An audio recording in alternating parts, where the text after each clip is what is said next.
La situation dans le Caucase est marquée par de sérieuses tensions, notamment aux frontières entre l'Arménie et l'Azerbaïdjan. Depuis plusieurs jours, de nombreuses sources médiatiques indiquent le déploiement d'importants contingents militaires des deux côtés de la frontière. Pour rappel, deux conflits ont déjà opposé Bakou à Erevan, le dernier en date en 2020, a permis à l'Azerbaïdjan de reprendre le contrôle sur la région de Nagorno-Karabakh.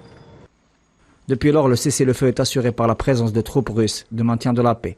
Néanmoins, des tensions belliqueuses persistent et une crise politique continue, animée notamment par le corridor de Latchine, principale voie d'accès entre le Karabakh et l'Arménie, qui accuse l'Azerbaïdjan de bloquer cette voie névralgique. Dernièrement, Washington s'est dit inquiète de l'aggravation de la situation humanitaire et a appelé à l'ouverture de cette voie d'acheminement. Bakou a pour sa part rejeté ces allégations par la voix du conseiller diplomatique du président Ilham Aliyev, qui a affirmé que les aides humanitaires nécessaires pouvaient être acheminées sans entrave via la route d'Agdam.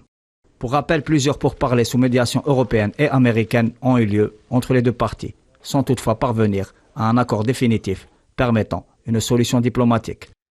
La région caucasienne est au cœur des enjeux géostratégiques et voit la présence active des grands acteurs géopolitiques de l'échiquier mondial.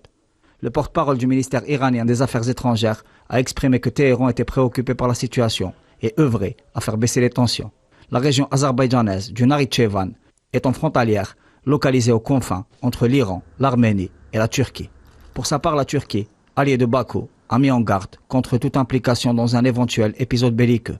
À ce propos, le président turc, Recep Tayyip Erdogan, a eu un appel téléphonique avec le premier ministre arménien, Nikol Pachinian.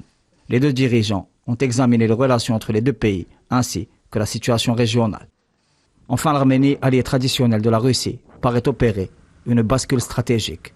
Erevan a annoncé des manœuvres militaires avec les États-Unis du 11 au 20 septembre, dans l'objectif d'optimiser la coordination opérationnelle entre les deux armées, ce qui n'a pas manqué d'irriter Moscou, qui a convoqué l'ambassadeur arménien alors que le chef de la diplomatie russe, Sergei Lavrov, a exprimé que pour son pays, il n'y avait, je cite, rien de bon dans les tentatives d'un pays agressif, membre de l'OTAN, de pénétrer dans le Caucase.